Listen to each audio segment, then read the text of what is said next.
Good evening.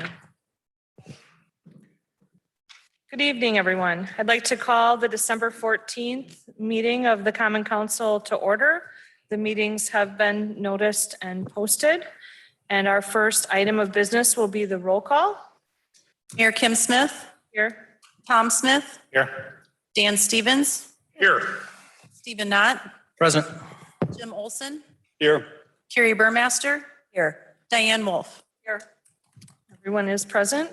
Please rise for the Pledge of Allegiance.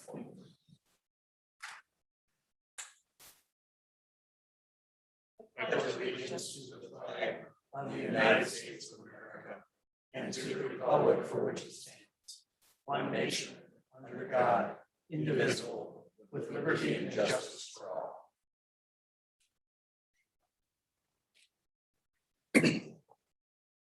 Thank you. Item 3 is the rules of the City of Onalaska Common Council and its subcommittees. This is a harassment-free forum. The City Council and subcommittee meetings shall be conducted in a courteous manner. Citizens, council, and committee members shall be allowed to state their positions in an atmosphere free of slander, insults, obscene remarks, threats of violence, or for the use of the council or committee as a forum for politics.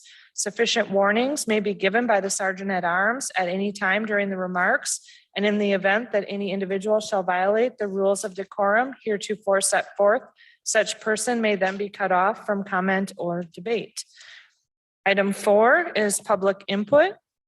If you'd like to address the Common Council, now is the time to do so. Please begin by stating your name and address, and you will have 3 minutes. Would anyone like to address the Common Council this evening?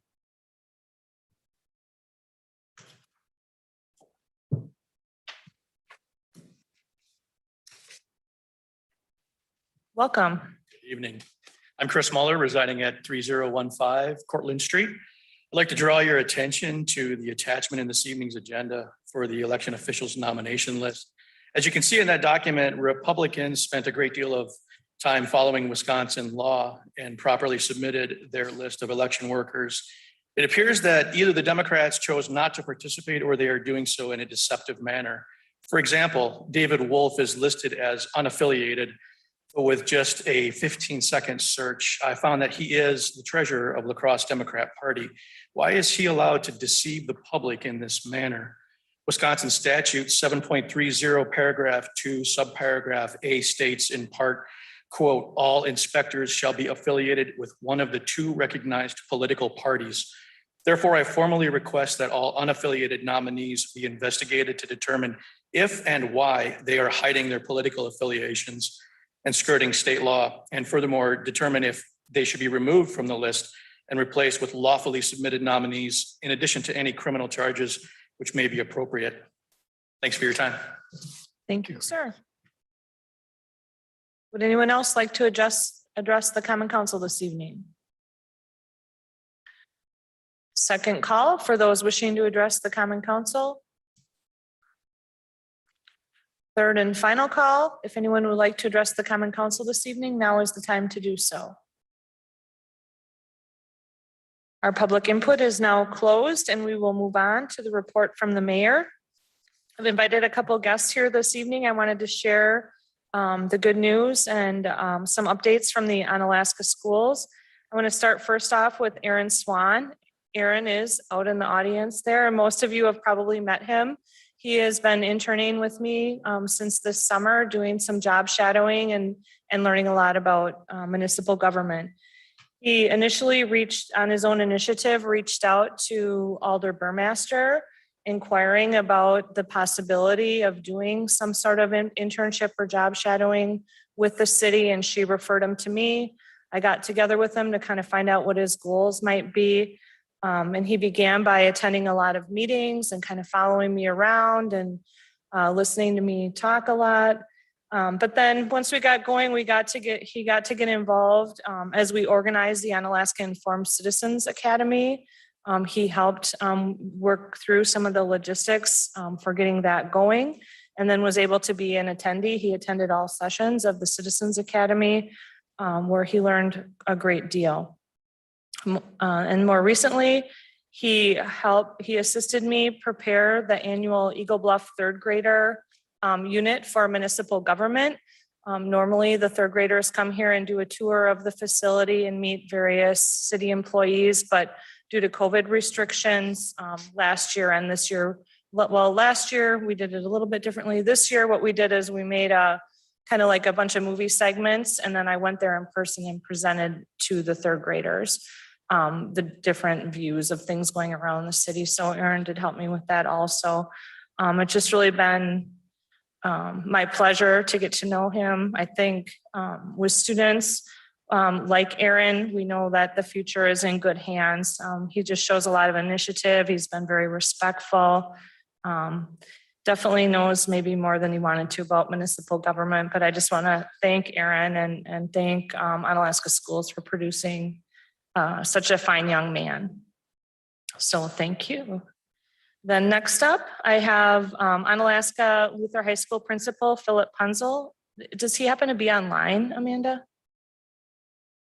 He did tell me he was attending, but I don't see him in the audience. Okay, I'm sorry that he wasn't able to join us tonight, but we do have Onalaska School District Superintendent Todd Antony. So please welcome Todd as he gives us an update from the Onalaska schools. And thank you, Mayor Smith, for the opportunity to come and speak to the Common Council here tonight. Won't take up too much of your time. I promise it won't be as long, Dan, as Oba was this afternoon. Yeah, but just a couple of points I'd like to make having this opportunity. The first is that Eric and I have started meeting quarterly. We've had our second meeting a couple weeks ago, and that's been very beneficial in terms of increasing communication between the district and the city as we move forward with a lot of joint initiatives. The other one relates to the online social media threat that this district experienced last week. I absolutely want to commend Chief Ashbeck, Sergeant Jar, Officer Blair, and others on the police force and the collaboration, the communication that we received as we worked through that situation. As I was sitting at the middle school principal's office till nearly midnight on Monday night, we were in constant communication with the Onalaska Police Department. And that went a very long way as we worked through our threat assessment protocol and made decisions on what was the right thing to do for our students and our staff in the district. You might already know Celebration, our boys cross country team is the 2021 state champions. So we want to say kudos to them. Yeah, absolutely. And just in terms of a couple of initiatives the district is pursuing right now, over the course of about the last year, our board engaged Vantage Architecture to do a comprehensive facility study of all of the district buildings. That report was completed, presented to the board in October, at which time then the board charged the administration to put together a facility study task force, which we are in the process of putting together. And I talked to Eric about representation from the city on that task force. And we hope to have that put together soon after the new year and working through a deep dive into that facility study. There'll be a number of community engagement sessions, which will be open to all members of the community to be able to present the findings of that study to the community and seek input. And then the work of the task force will be to synthesize all that information and to present to the school board a series of recommendations on how to tackle those facility study issues that we have in some of our buildings. The good news is the support of the community has really ensured that our elementary buildings are top notch. And of course, most recently with the renovation of Northern Hills and the addition of a new gymnasium onto Irving Perch. The facility study, though, when you dive into it, and it's available on the district website, does show some significant deficiencies with our middle school, especially, and also our high school. So those are the areas we'll be looking at very carefully and thinking about and planning for state-of-the-art learning spaces for our students into the future. And those are kind of the highlights I wanted to share, but I'm very open to answering questions that anyone might have also. Thank you. Does anyone have any questions or comments for Superintendent Antony? I just want to say that I had a chance to meet with Mr. Anthony a while back, and we had a very nice conversation. So thank you, sir. Appreciate that very much. Absolutely. I enjoyed our conversation as well. Thank you for coming this evening. All my questions were answered at lunch. Thank you. Thank you. Sad. It's the good thing is that you didn't leave with more questions. Okay, item B is appointment of election officials for the 2022 to 2023 season. I'll turn it over to our city clerk. Thank you, Mayor. The city did receive a list of potential poll workers from the Republican Party that we received from their chair, Pam Rogers. And according to state statute, we will be using half of our poll workers plus or minus one from the political party based on who won the previous general election. And that is broken down by each individual polling location. So for the presidential in 2020, Joe Biden won all three of our polling locations. So an example of using 5 poll workers for the year 2022, 3 of them will be unaffiliated because we did not receive a list from the Democratic Party, and 2 of them will be from the Republican Party. The advantage of submitting a list is that we are required to use the poll workers that are submitted from a political party. And if another party doesn't submit a list, then we're allowed to use our unaffiliated workers. In the city of Unalaska, we've been very fortunate to have a lot of people volunteer to work our polls. And I know there are municipalities that rely on these lists to staff their polls, but like I said, we've been actually very fortunate through the years to have lots of people in the community reach out to us and offer to work at the polls. All of our poll workers that stepped aside during COVID want to come back and work. The ones that filled in during COVID want to stay. And now we also have our individuals from the Republican Party list. So we are very fortunate to have so many people within our community wanting to work at our polls. And I did just want to indicate that from a memo from the Wisconsin Elections Commission, current inspectors who are not appointed from party lists must be indicated by the word unaffiliated by their name. That is from the direction of the Wisconsin Elections Commission. Okay, thank you for that. And so in your packet, you have the list of the election inspectors. And so then we would need to have you consider approval of that, those I've nominated. I'll make a motion to approve the appointment of the election officials for 2022, 2023. Thank you. I'll second. So we have a motion on the floor by Alder Burmaster, seconded by Alder Knott, to approve the list of election officials for 2022 to 2023 as indicated in our packet. Discussion, Alder Knott. So based upon the comments during the public input, I do have a question for Joanne and or Amanda. Is it a legal requirement for politically affiliated officials to identify their party affiliation? I can answer that. Yeah. No, poll workers historically in all communities are determined to be unaffiliated. They're poll workers that are fill the bill, fill the staffing requirements that the municipalities or towns or villages may have at that point in time. And that's fairly standard. What is a requirement is when the parties submit lists to be used, those become primary, those lists. There's only been one list received, and that is from the Republican Party locally. Those lists, the submitter must verify that they are members of said party, and then they are declared as such. Many communities need the party submits lists, and so it's the traditional workers that have historically worked the elections. But when a list is submitted, that does take primacy. Okay, and then one quick follow-up then too, and maybe you covered it, I just missed it. I heard how the 3 and 2, 5 total mix goes. So does that mean it goes that in this case, since we didn't receive one from one of the parties, that then the unaffiliated becomes 3? Is that what it is? Correct. Yeah, okay, all right. Okay, Alder Stevens. I had two questions, however, Alder Knott stole my thunder on the first one. The second actually would be for the clerk, and I'm just kind of curious that it seems like it's built for a two-party system. If a third party, such as the Libertarians, were to come forward and wanted to have election inspectors, how would that be treated? The direction is the two major political parties can submit the lists. So currently, that is Democratic and Republican.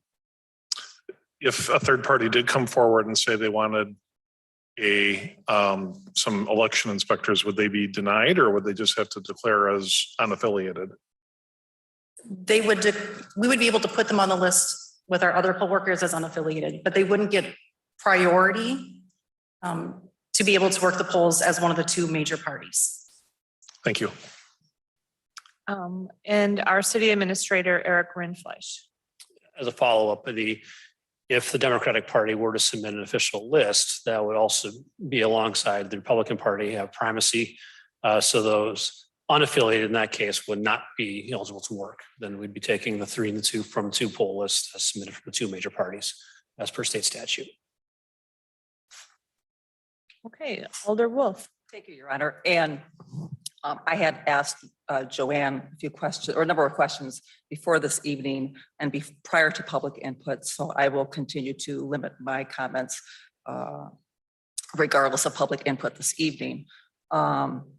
If, as city administrator had noted, if both political major parties had submitted a list, that it would have been, I believe, 3 from the Democratic Party and 2 from the Republican Party if each had contributed a party list, which in essence could have possibly replaced all your seasoned election workers. That is correct. Thank you. Okay, are there any other questions or discussion? Not seeing or hearing any, the motion on the floor is to approve the elected officials as described. All those in favor, please say aye. Aye. Those opposed say no. Motion carries unanimously. Thank you. Next up, recommendations for approval and/or possible action from the following committees, commissions, and boards. All items listed under the consent agenda are considered routine and will be enacted in one motion. There will be no separate discussion of these items unless a council member requests removal, in which event the item will be removed from the consent agenda and considered in the order of business in the non-consent agenda. Are there any items the alders would like removed? Mayor, I'd like to remove a public transit committee number is on 0 or O, I guess, or the approval of the running share ride transit program for discussions. Thank you. Any other items? Alder Stevens. Your Honor, I'd like to remove item K under Board of Public Works. Thank you. Any other items? Alder Wolf. Thank you, Your Honor. I would like to remove item G under Judiciary Committee.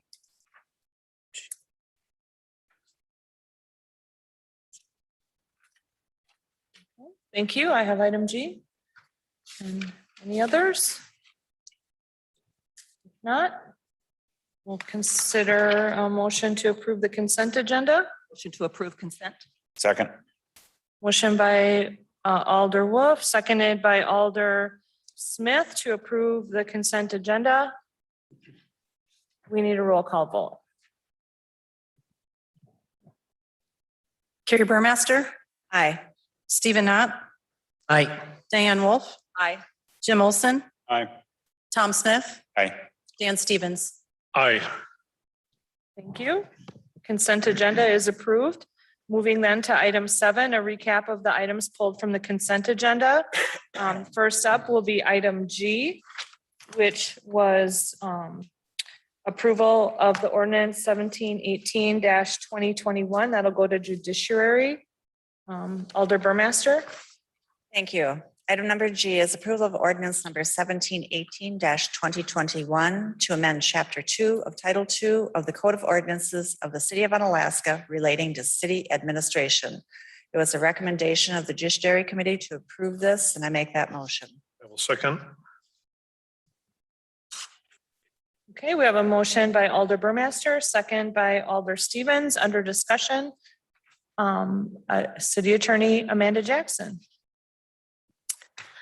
Yes, good evening. So the reason that this was pulled from the consent agenda, I believe, was because a question has arisen with respect to how we have the salary structures for the mayor and the council persons. And so I don't know if anyone here was able to read last month's League of Wisconsin Municipalities article, but Claire Silverman had done an article related to salary structures for elected officials. And it did call some speculation into this idea of having, you know, sort of a built-in COLA. Her article didn't specifically address how we structured it. It was more just geared at having an automatic COLA in place.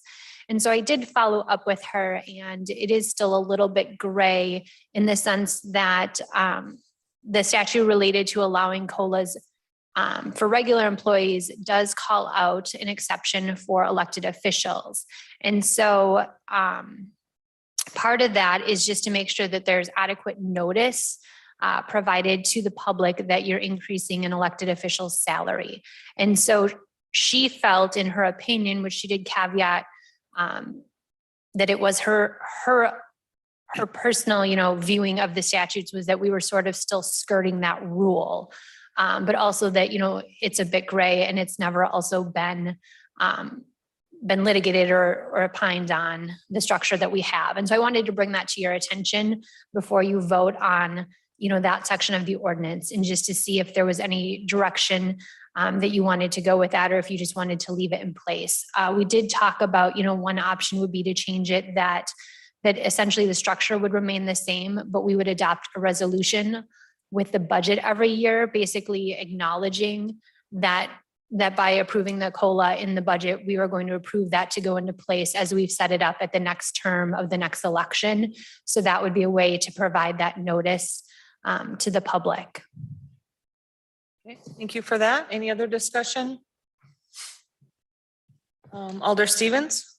As a city attorney, are you making that resolution as a recommendation? I mean, that seems pretty reasonable. I mean, I think it would be a relatively easy way to just ensure that we're staying with the full intent of the statute. Right. I'll make a motion that would this go to, Agenda. this would go to the agenda. Okay, Just like taking care of business.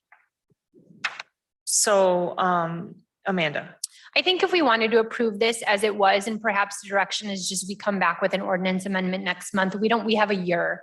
And so actually we're bringing the current salary of the next group of elected officials up in 2022. And so actually the COLA wouldn't go into effect until the new group is elected in 2023. So we have a little bit of time.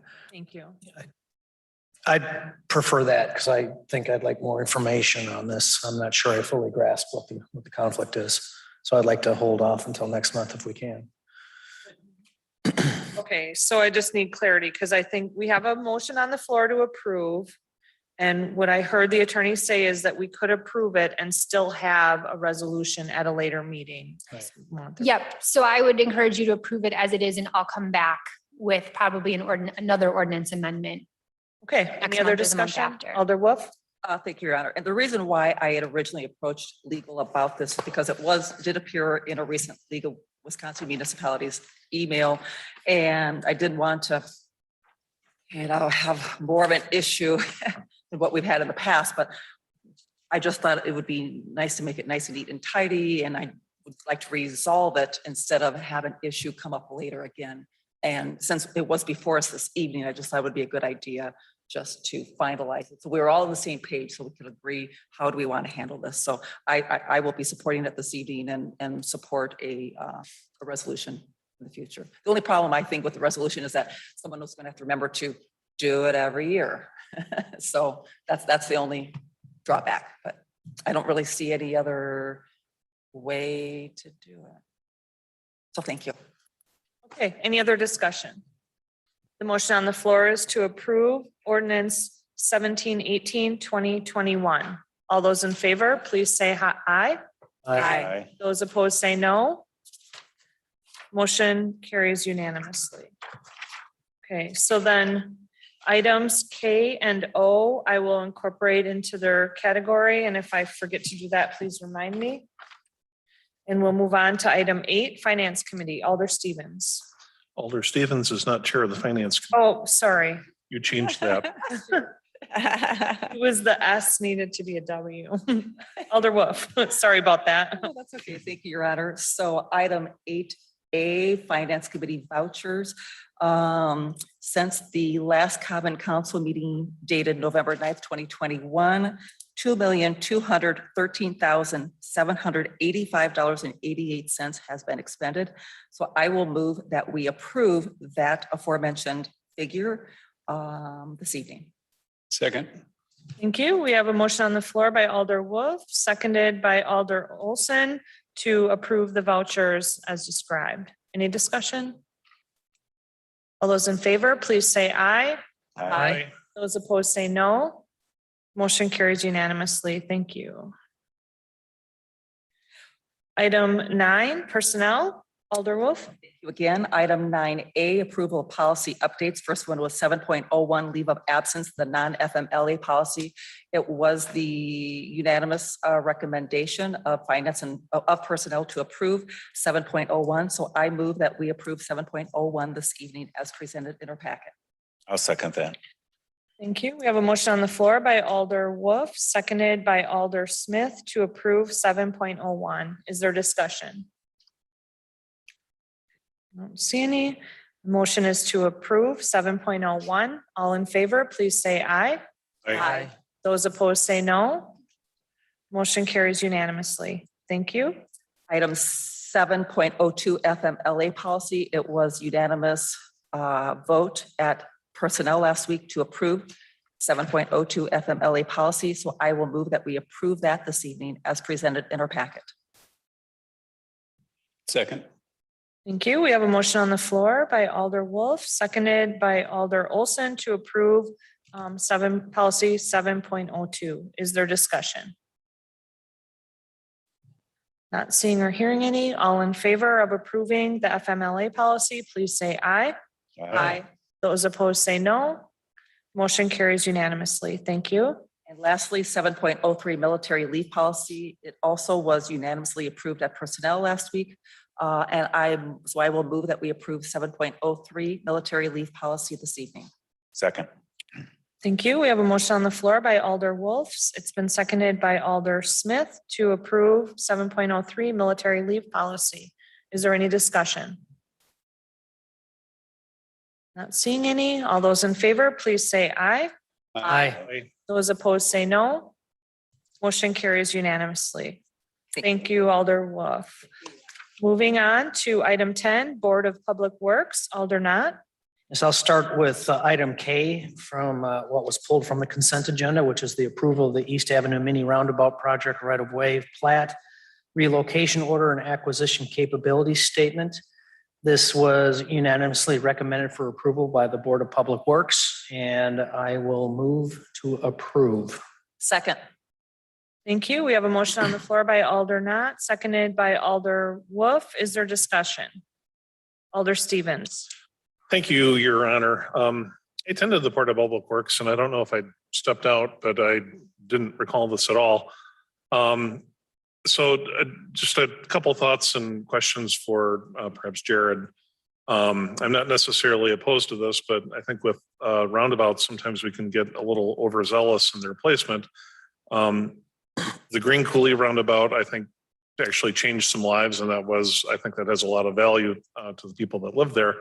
But the East Avenue is, I guess I just kind of had some questions on how necessary was this. And in a conversation I had earlier today, I found out that there was a split between the state and the city. So we were not necessarily on the hook for the whole thing. But so I guess I have two questions. The first is for whoever would answer, perhaps Jared, what is the city's investment in this roundabout? And the second would be for the chief.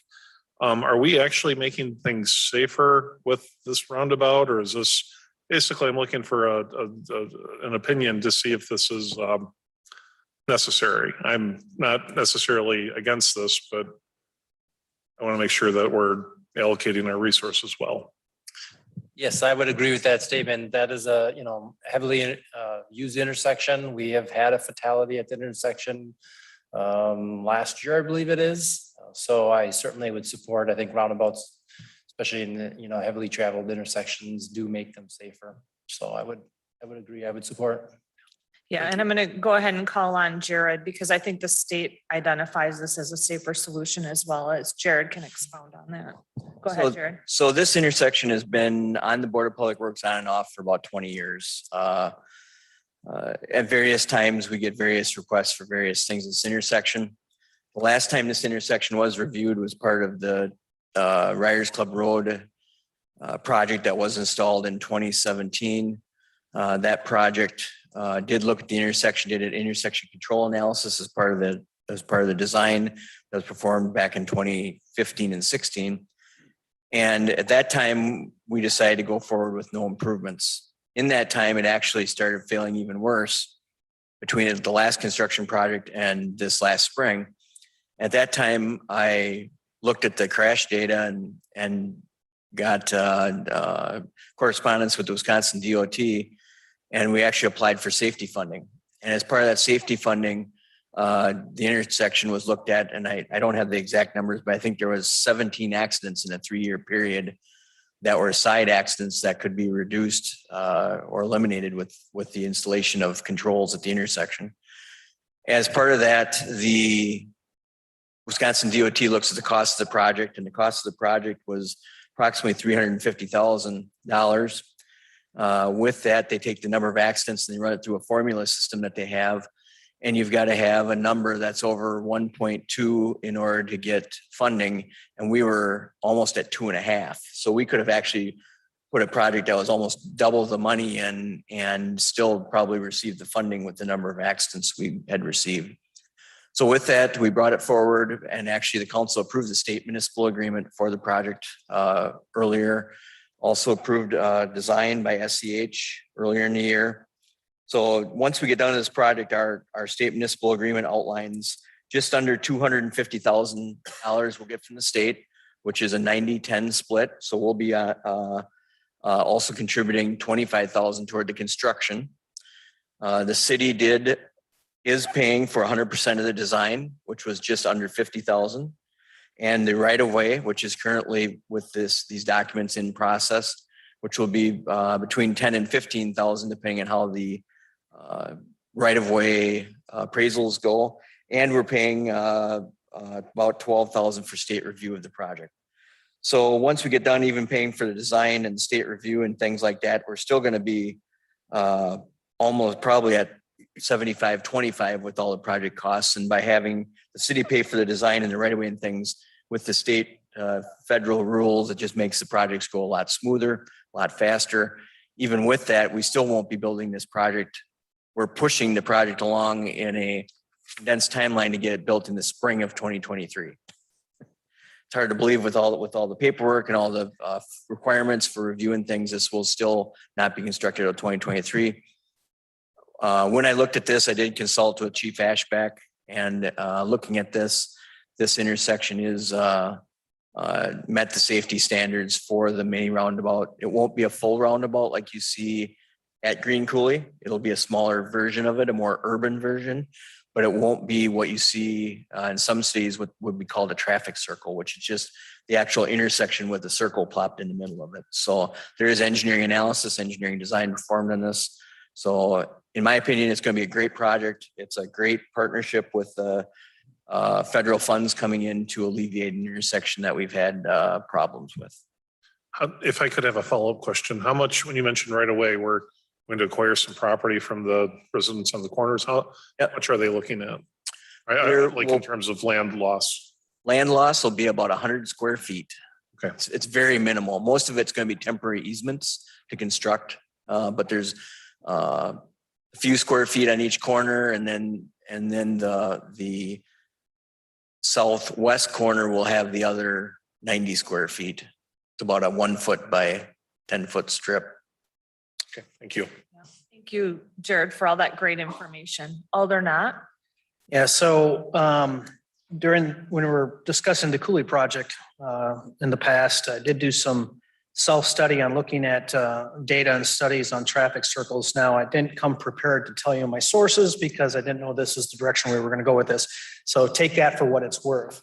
But what I did conclude from reading those myself as far as the safety aspect was that traffic circles don't necessarily reduce the number of accidents, but what they do is have a statistically significant reduction in the severity of those accidents because they're oblique hits instead of head on.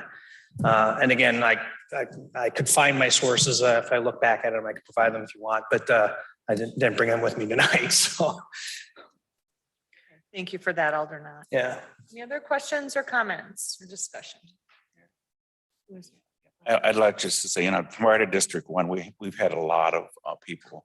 And I lived on that corner. I lived right up the street from there for 15 years. So I've seen a lot of the traffic and the growth, and with the Y expansion and now with Abbey Road and all of the stuff going north, the traffic has gotten really, really bad. So I think it will be a good thing. Welcome. I was actually on one of the committees that had a petition a couple of years before I was on the council, coming here to try to have something done because we were having lots of accidents there. So having been a former resident of that area, I'm really pleased to see that. I know it's a lot of the neighbors. I think it'll just be a safer opportunity. And we were always saying it's going to take a fatality before something happens. And we didn't want to say that, but it did. But I think that also helped the score, unfortunately. So I think it's a good thing, and I think it'll be good to get that in place. So. Thank you, Alder Smith. Alder Olson, did you want to add something? On a humorous side, everybody knows my thoughts on these things over the years. So, Tom, if you listen early in the morning, you can probably hear me talking about them as I'm driving through that one out by your place. So, thank you for your time and everybody's comments. Merry Christmas, everybody. Okay, is there any other discussion? Okay, so the motion on the floor is to approve the East Avenue Mini Roundabout project right-of-way plot, relocation order, and acquisition capabilities statement. All those in favor, please say aye. Aye. Those opposed say no. Motion carries unanimously. Back to you, Alder Smith. All right, I'd like to, Actually be me. I got. Oh, I'm 10 sorry. now. Oh, sorry, it was That's Alder right. Knott. That's good. I'm off thought we on were on my the next one. Alders. We'll go to the bear You pit. gotta watch. Sorry. First. Watch me. I can wait. I can wait. I'm in no hurry. Okay, all right. I apologize. So 10A is, no problem, consideration, possible recommendation and possible action in regards to the 2022 capital improvements budget. This budget was unanimously recommended for approval by the Board of Public Works. It was for $2,872,750 in long-term loans. And then we had $691,319 in ARPA funding, which allowed us to recommend not taking any short-term loans this year at all. Yes, did I get something wrong? It was my fault, though. It's $711,319. When I gave you that number, that was before the $20,000 that was added that we approved. For the library. Got it. So it's, so the ARPA funding is 711,319. Got it. So with that all stated, I will recommend that we approve the 2022 capital improvements budget as forwarded by the Board of Public Works. Second. Thank you. We have a motion on the floor by Alder Knott, seconded by Alder Olson to approve the capital improvement budget as described. Is there any discussion? Alder Wolf. Thank you, Your Honor. I did talk with Chris McCardle Rojo this afternoon briefly, just followed up with her and let her know that it was approved. The additional $20,000 for painting was approved at Board of Public Works last week. Again, thank Brian Babish for providing pictures, and thank you for the Board of Public Works for adding it last week. If it didn't get added last week, I was going to ask for it to be added this evening. Chris was very appreciative. If we're going to have buildings, I think we need to maintain them, and I think as someone who does not like to spend money, especially other people's money, I think the $20,000 will go a very far way in really spiffing up that building. When you look at, I confirmed with Chris the sheet that she gives out on a monthly basis, and they're well over, almost like 150,000 people go through, or $150,000 door count at the Onalaska Public Library. So that's a lot of people that one building serves this community. So she's very appreciative. So I just wanted to pass that on. Thank you. Thank you. Is there other discussion? Alder Stevens? Just to build on that, I think it's important, when we have a lot of different facilities within the city and a lot of different departments, everything needs some infrastructure and some maintenance every year. And I think I would like to avoid getting in the habit of kind of neglecting one. So even if it's a small ask to upkeep the library, which a lot of people from Onalaska, a lot of people from outside of Onalaska come in. I just think it's important to make sure that everybody's that we're maintaining everything and not to forget a part, in this case, the library this year. Thank you. Alder Knott? And so I guess just in my own perspective, a note of clarification on the months of work that the Board of Public Works did this. It wasn't that somebody was trying to neglect anything. It's that we were trying to get a budget into something that was manageable. And there are a great many $10,000 and $20,000 and $30,000 projects in there, all of which are valid projects. That's why they're on the list. Now, in this case, we did have a vote last week to add that one back in, but that argument could be made for all of those $10,000 and $20,000 projects. And we go down that path and we've just blown the budget. So just understand the process was, almost prioritization. It wasn't a determination that it wasn't important for the library to have that done. So. Thank you for that. Any other comments? Discussion? Okay, not seeing any. We have a motion on the floor to approve the 2022 capital improvement budget. Voting is by roll call. Tom Smith, Aye. Dan Stevens, Aye. Stephen Knott, Aye. Jim Olson, Aye. Carrie Burmaster, Aye. Diane Wolf. Aye. And the budget has been approved. Congratulations. We're done with budgets. We survived. Oh, barely.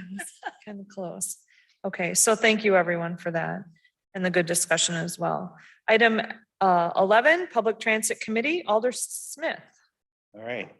The Public Transit Committee met last week and unanimously approved, as I pulled out the approval of running incorporated for the Onalaska Share Ride Transit Program for 22-23. So I'd like to make that motion. A second.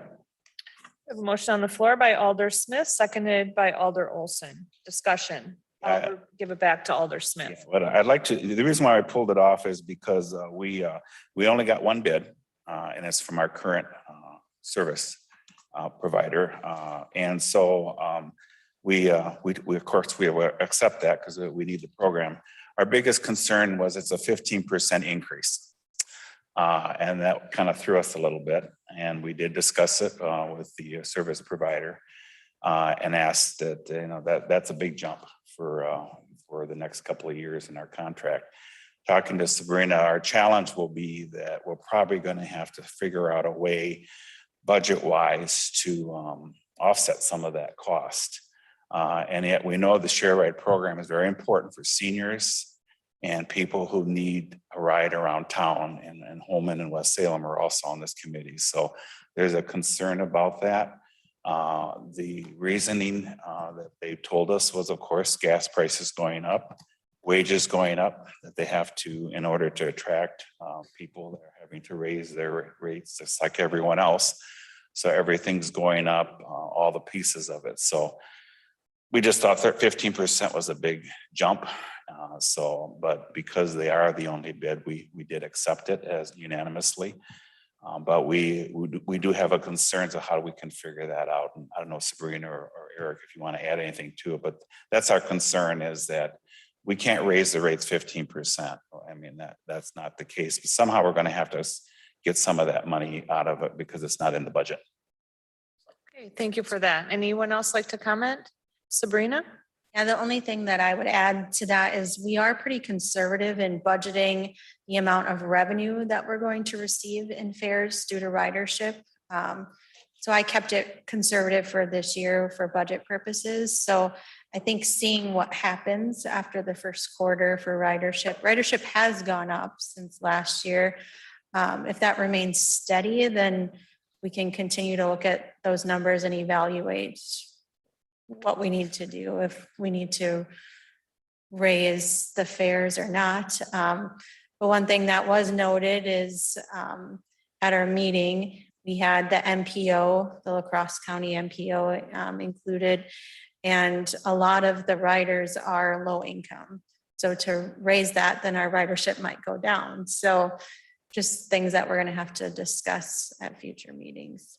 And one of the things we discussed too is maybe marketing the program more, or trying to get a little bit more visibility, to all the communities, West Salem and Holman too, and just see if what else we can do besides just increasing rates. But it will be a challenge, at least for the first 2 years, and then we can decide in 2 years if there's a better alternative or if things will be okay, and then we'll continue with that. But so this is for a 2-year contract.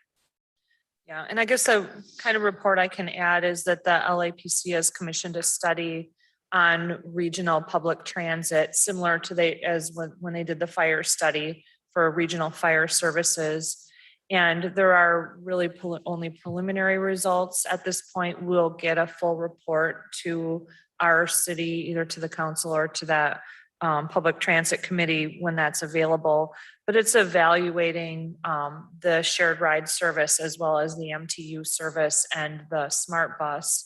And they've already completed the public survey portion and got quite a lot of feedback that I think will help guide us as we try to see our way into what the future of public transportation looks like for Onalaska. Any other questions or comments? Okay, so the motion on the floor is to approve the Running Inc. Contract for the Onalaska Shared Ride Transit Program for 2022 to 2023. Eric? I guess it's a question of a point of order, but I can't make a point of order since I'm not a member of the committee.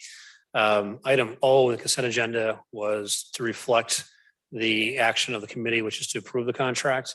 That was pulled, so no action has been taken on that yet. Item 11A is the actual resolution approving such things. So I'm just curious as to what the recommendation is from clerk or attorney is how to dispose of both items. Okay, I didn't realize that. I was assuming we would do So- a resolution next after the approval. of Yeah, I thought we would approve this and then we would do the resolution. But is that the attorney shakes her head? Yes, that's okay. So we're going to vote on this and then we're going to talk about the resolution next. So when we're voting right now, we're voting on what was listed as item O on the agenda. So all those in favor, please say aye. Aye. Those opposed say no. Motion carries unanimously. Alder Smith? Okay, then 11A, I'll make a motion that we approve resolution 41-2021 to approve the contract for the shared ride taxi program for the city of Onalaska. Second. Okay, we have a motion on the floor by Alder Smith, seconded by Alder Olson. Is there discussion? Not seeing any. All in favor, please say aye. Aye. Those opposed say no. Motion carries unanimously. Thank you. Thank you, Alder Smith. Item 12, Parks, Rec, and Library Board. Alder, did I mess up? Should it be It's roll supposed to be call? a roll call. This resolution. No. Okay. I mean, I've messed up a couple times. I could, not this time. Okay, Alder Burmaster. Thank you. Item number A is approval to replace generator switches at a cost not to exceed $15,000. This item came up after the Parks, Recreation, and Library Board has met. I know it was discussed under the capital improvements budget when we were at the Board of Public Works. And I would like to make a motion to go ahead and approve this. I'll second. Thank you. We have a motion on the floor by Alder Burmaster. It's been seconded by Alder Knott to approve the replacement of the generator switches at a cost not to exceed $15,000. Under discussion, I'll turn it over to our Park and Rec Director, Dan Wick. So we have been working on getting a second price. We've worked with another a company on getting that. They have actually been in contact with the generator company.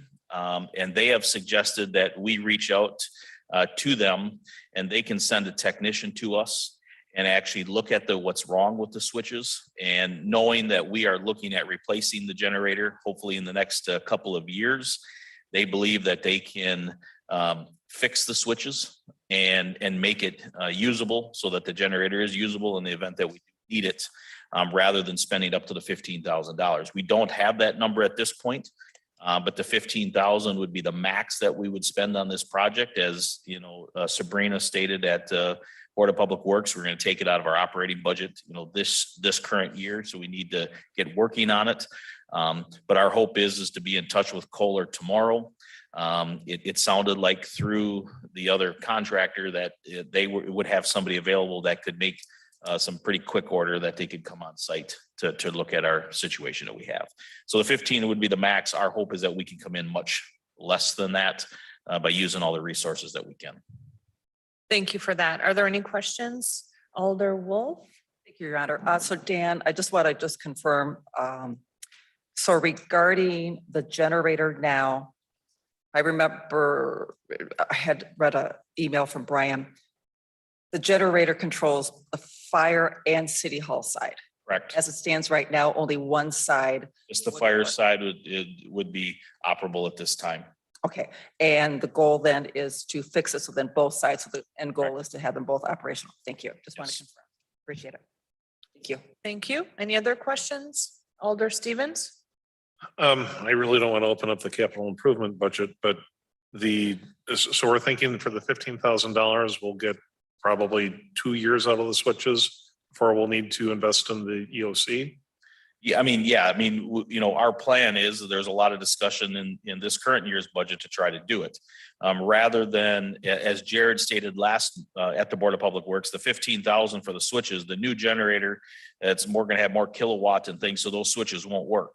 It was like, the new generator was like 435. Correct. So if we can get by to fix the mechanisms that are wrong in them switches right now, through the manufacturer, that hopefully would buy us enough time to get to the point that we're replacing it. If we have the new generator, how long would we expect the usage for that to be? You repeat that? If theoretically we were to invest in the new generator, not the switches, how much usage, how much time would we have before it's not usable? Or what would its life of service be? If you put the new transfer switches in the current electrical components, the current generators from the original building, so it's 20 years old, 22 years old now. And those generators will last 30, 40 years. They can last that long. Part of the reason for the new generator being in the capital improvements budget is that the existing generators woefully undersized for this size of building. It only runs very few, some of the outlets in the emergency operations center in the basement, and there's red outlets in the building scattered throughout, but very few. And the biggest thing is the HVAC, air conditioning and heating systems aren't tied into it. So if we have a catastrophe and we go to the generator, the whole city hall side, none of the HVAC will work. So that's part of the reason for upgrading to the newer generator. Thank you for that, Jared. Did you have? My thoughts were that I'm really kind of torn because I really want to keep that capital borrowing where it's at. But I feel like we're also throwing $15,000 away on something that we know that we're going to have to spend money on. If we can get 20, 30 years out of it, is this the best use of our $15,000? So, and as the city administrator had pointed out, the cost of funds right now is historically low. So I'm really pulled two different ways. I mean, the $15,000 fix, I think, is probably the way that we should go, but I totally see the other side. Thank you, Alder Stevens. Let's hear from Jared Holter. I'm hopeful after the research Dan has done since the Board of Public Works meeting that we can do a short-term repair that'll be less than the 15,000. And I think that is good financial resources spent to get us by until we make a permanent decision on the generator. Thank you for that. Alder Wolf? Thank you, Your Honor. Amanda, I would assume that the only way that we could entertain the possibility of what Alder Stevens is suggesting possibly would be to have a reconsideration of the Board of Public Works. Okay, thank you. I am not making that motion. I would just I'm ask, gonna need to get Kleenex. Yeah. That's not something that I would support, so. Okay, any other discussion?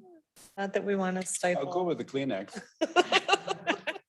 I was just kidding. We deal, whatever it I was is, afraid we'll, of what you were really gonna say. but- no, whatever it is, we'll deal with it. So everyone's good?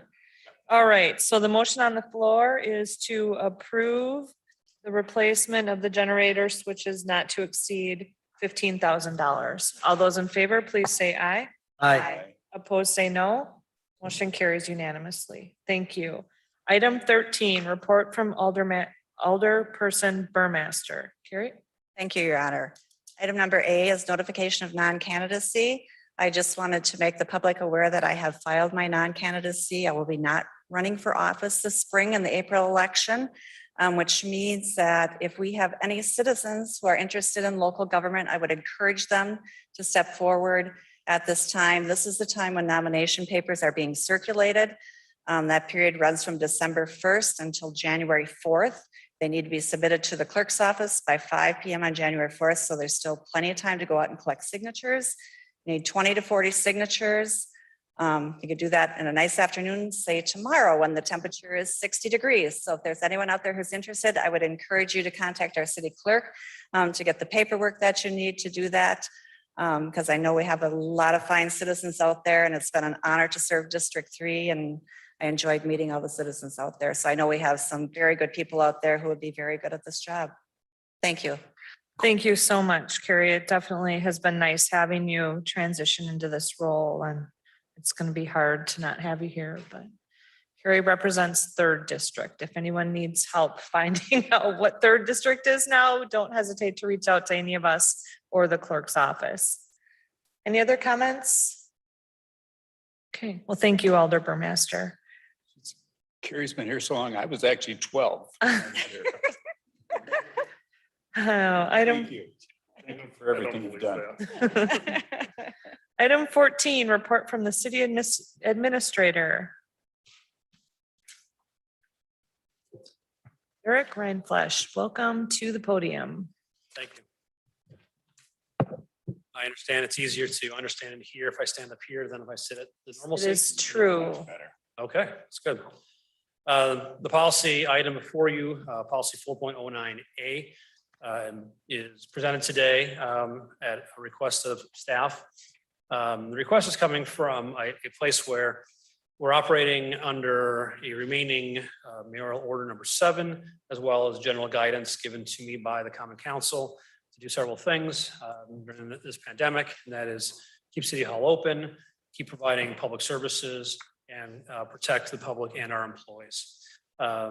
This policy directly relates to employees only, and in effect is exactly what we've been doing. If you've seen the emails going back to, and correct me if I'm wrong on the dates, but May, September, and then late November again, reiterated the policy of submitted, which is for employees, face coverings are required. However, we do have, and there are some exceptions to that when presenting, when eating and drinking and what have you, those are listed here. But the big exception is if one voluntarily submits a proof of vaccination, fully vaccination status, then you can, as an employee, not wear a mask. I'm operating under that, under the guidance of the council and creating those procedures and policies, but it has become apparent that we really need to either one, make this a formal policy that the council has approved, or go in perhaps different directions right now. The request is really needs by a policy having in place that states what my emails have already stated. That it gives us the ability to apply this consistently throughout the entire organization and all the departments in a fair and equitable manner. So that's the request before you today, is to effectively confirm what we've been operating under since CDC first released their no mask required while fully vaccinated. One addition that of notes in particular here, and that is unlike my procedures as submitted by emails, this would be guided by the status by the CDC, and they define when during times of high transmission of infectious disease. So it's not a never-ending program. It would end when we get out of those areas, but likewise, if there's something that rolls around that we do become a high transmission area as dictated by the CDC, this can be rolled out again. So here for any questions that we have. And again, we're not really presenting anything new. We are seeking is confirmation from the council of that of said policy. Thank you for that. Alder Stevens. I don't have a problem with the whole, like, yeah, we should have a face covering policy. The language under item 6 is, I think maybe should be a little bit more succinct. The way that I read this, if we were to vote for this, we should all immediately here put our masks on. So under item 6, it references exemption in number 5, which is if you have you've shown the vaccination card, then you would be exempt, but you're not exempt if we're, in this case, attending meetings, conferences, visiting stores, or other events at facilities, buildings that require masks while on city work time. So if the point of this policy is that City Hall requires masks, this seems like we're including ourselves in this, which negates the whole need to have the vaccination card. So I think maybe there's just a way that we could word that better. Unless the intention is when we're done with this, we are required to all don masks regardless of our vaccination status. Thank you for that. Let's have the attorney answer that question. Amanda? Dan, are you specifically referencing like here at Common Council meeting? That would be included, but not exclusive to. Okay, so C is actually when you're attending meetings, conferences, visiting stores, or other facilities and buildings that require masks while on city work time. So we do have, employees that need to go into other buildings, whether they have to go to the county or whether they're attending a conference. And if they're going somewhere that requires masks, that supersedes our policy. So if you have an exemption under our policy, but you attend your state conference and your state conference requires masks, you need to wear a mask. That's essentially what C is stating. Sure. No, I get that. It just, I don't know that that's entirely clear. I feel like that could be interpreted one of a couple ways. Amanda, I have a question. So like looking at 6A, if for an example, before the council meeting, we're greeting people in the audience who are here from the public, then we should have our mask on, is what you're saying. Yes, that would be what 6A would cover that. Thank you. Alder Knott? So I have a question and a possible follow-up. Can the staff provide a single peer-reviewed, that's the key words here, a single peer-reviewed study that supports the efficacy of masks other than N95 or higher rated masks? No. Yeah, it's a loaded question. I mean, I already knew what the answer was. It doesn't exist anywhere in the world. So my next question is, why do we continue to mandate a procedure that has no demonstrable impact just because it might make some folks feel better? So I don't understand where we're going to. Now, if you want to start mandating N95 or higher rated masks, then we can have a different discussion on this. But right now we're talking about cloth masks, and, the simple ones you buy for a couple bucks that are, the paper masks. And there are multiple peer-reviewed studies showing that they have no efficacy and not a single one in the world that shows that they do have efficacy. So why are we doing this? I personally think it's time to start talking facts instead of feelings myself. Thank you. Alder Knott, any other comments? I tend to agree with Steve. Alder Olson? Thank you. Yeah, they're just this, we've gone crazy now. I've had everything applied to me that the government asked for. There's no other shot I can get. So is it required for me to bring you test results that I'm negative every time I come here? Or what? The existing policy is those that are fully vaccinated and have provided proof of that to HR. So it's the vaccine versus the results. Thank you. Okay. Any other discussion? Alder Burmaster. I guess, I'm looking at this is a procedure we have been following for a long time. It's just making it a formality, putting it into a policy, which I think would give us some teeth in case we have some non-compliance. When I look at things, if we're not wearing the face coverings and not complying with what our recommendations have been thus far, I feel we're putting some of our employees at danger. We're putting some of our services at danger. We're putting the building being open at danger because we have, the possibility of having things spread more if we're not following just some safe guidelines. So I guess I would be in favor of this policy because I think it's a safe policy and there's a safe procedures we have been following. It's just putting it in a more formal process.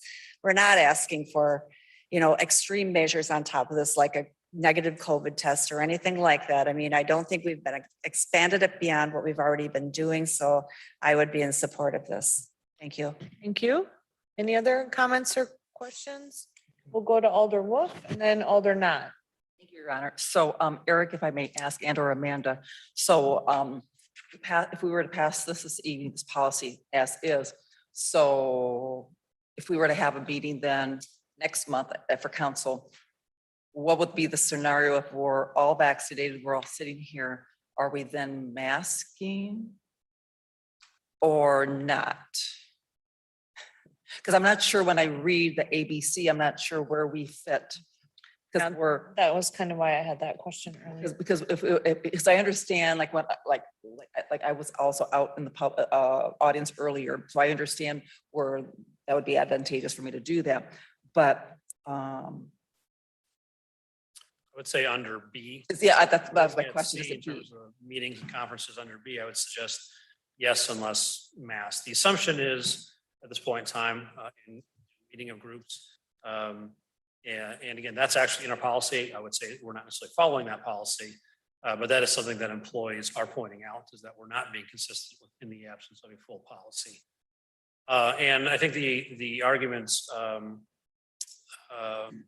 is less about the positive test, but more about the close contacts and more about our ability to do work. It's not necessarily anymore because of someone's positive and sick and can't do the work. It's because they are unvaccinated, test positive, and because no one's wearing a mask, then we are now quarantining more people and potentially unable to do the work of the plans for us.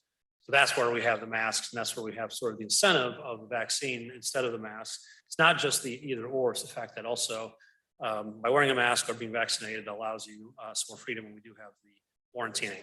So it is a way that we are seeking to incentivize the vaccine without requiring the vaccine, as employers are doing right now, because all of us want this to be done and none of us want to wear a mask. So while I still have the floor, if I may have a follow-up. Sure, yeah. And well, maybe the attorney wants to interject. I was just going to say, alternative, we can spread you out again. We have done that prior, to where we're sitting now, where we brought a council member down and ensured that we did have the adequate 6 feet of distance. Well, and the reason why I asked too is that, it's kind of like at A&J, there'll be 3 of you here, but when you start counting the other alders and staff, we're over the 10. I don't think I don't know any meeting that we have here that we have fewer than 10 people who are attending in one fashion or another. So that's why I just wanted to ask, because for following the rules, I just want to make sure that I know what the rules are. So thank you, Your Honor. Okay. We'll let Eric respond and then Alder Knott is next.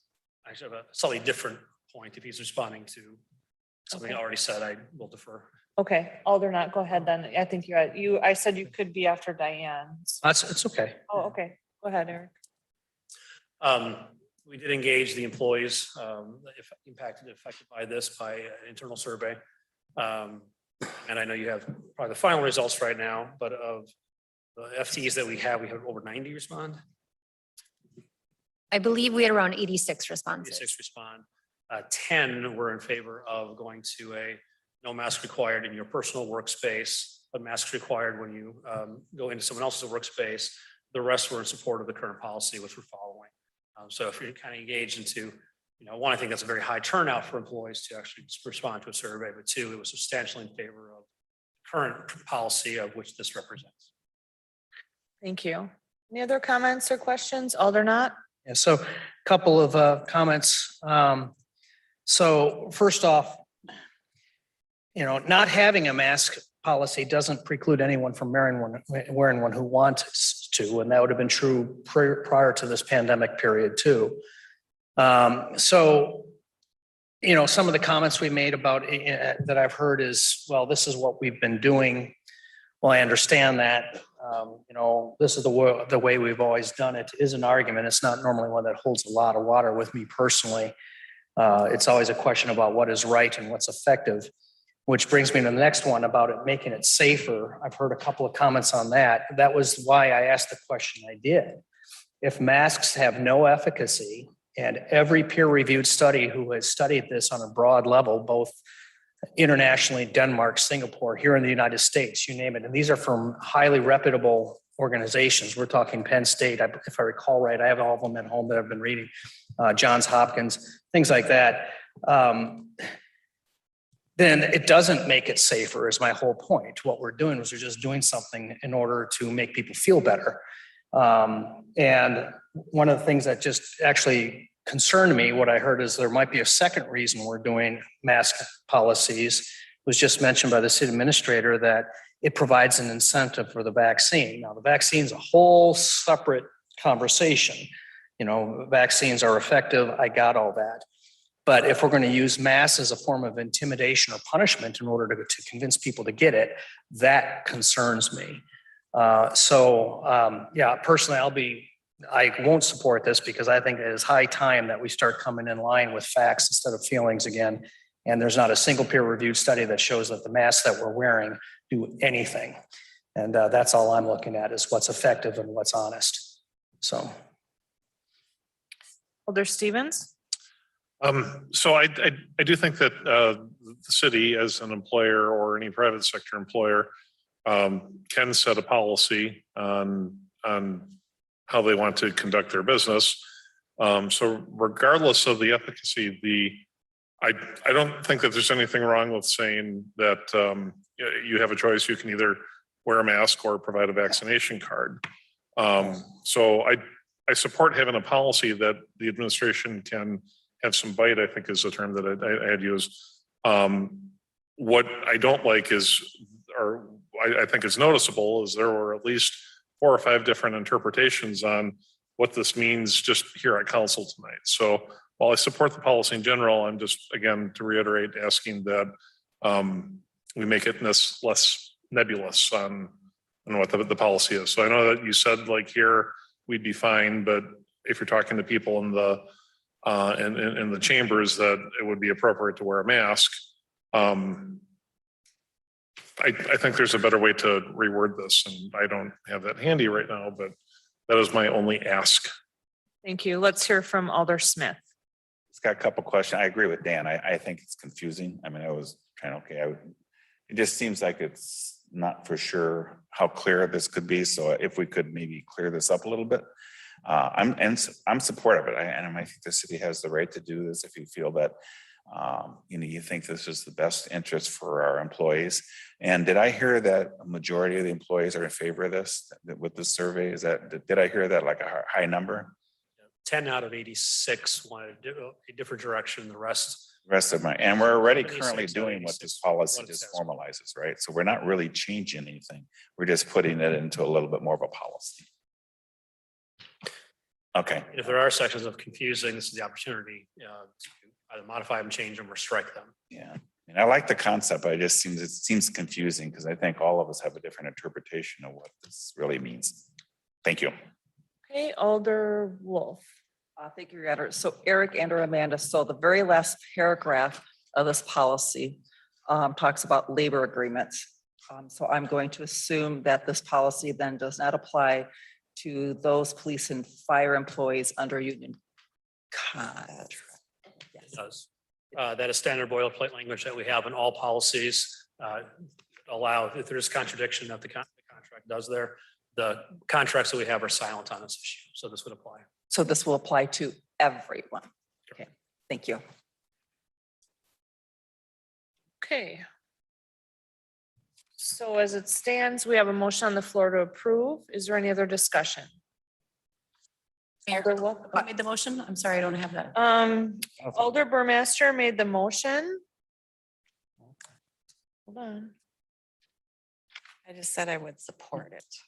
May not have a second, so we have to start all over. I don't think we started with a motion yet. I don't think there is one. You didn't start with the motion. No, you just said you. Oh, I'm so sorry. You're on. It's okay. It's that report from the administrator. So the floor was mine to speak on. Okay, Yeah, it sorry. was yours. That's why I'm looking here and I don't have any note of anybody making the motion or second it. So once That's right, again, it's his. my apologies. You gotta be on your ball. Good thing we have Joanne here. Okay, so the floor is open. Alder Burmaster. Well, I just wanted a clarification then, because I think there's still, what I've heard from everybody, what I'm thinking is in that paragraph 6 with the A, B, and C, is that where the clarification seems to be the problem? And is there something that we could have Amanda propose some language there that would clear up that issue for us? Is it basically C that we're having problems with, or A, B, and C? Because I was thinking maybe C was the issue. And you were stating that that was for basically meetings away from the building. And maybe there needs to be additional wording in there saying that, because when we're saying when attending meetings, and they're saying we're attending meetings right here. I mean, we could under C, insert the word outside between at and facilities, at outside, or I don't want to imply that they're outdoors, but at outside facilities and buildings that require masks. So they're not city facilities, or we could say at non-city facilities and buildings that require masks while in city work time. That might clear that up. That would work for me. Yeah, and I think that would clarify for me also. I agree. Okay, any other concerns we want to address? I like the answer I got. Okay. Thank you. I will make a motion to approve policy 4.09A, face covering policy, with the change that has been proposed by city attorney for item 6C. I'll second. We have a motion on the floor by Alder Burmaster, seconded by Alder Stevens to approve the policy with the change as described. Any further discussion? Ask for roll call. Okay. Are we done discussing?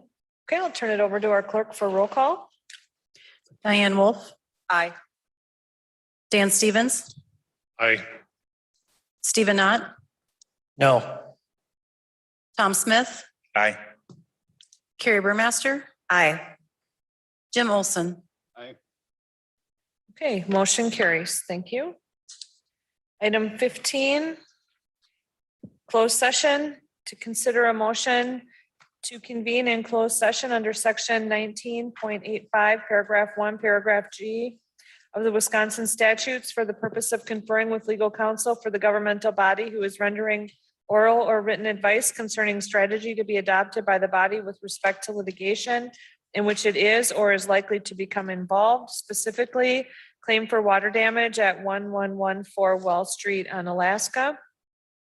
And also to consider a motion to convene in closed session under section 19.85, paragraph 1, paragraph C of the Wisconsin statutes for the purpose of considering employment, promotion, compensation, or performance evaluation data of any public employee over which the governmental body has jurisdiction or exercises responsibility, specifically the performance evaluation of the city administrator and the contract for the city administrator. If any action is required in open session as a result of the closed session, the council will reconvene in open session to take the necessary action and or continue on with the printed agenda. Motion to go into close. Second. Motion to go into closed session by Jim Olson, seconded by Tom Smith. Please answer when your name is called. Jim Olson, Aye. Tom Smith, Aye. Carrie Burmaster, Aye. Diane Wolf, Aye. Dan Stevens, Aye. Stephen Knott. Aye. Thank you. We are in closed session.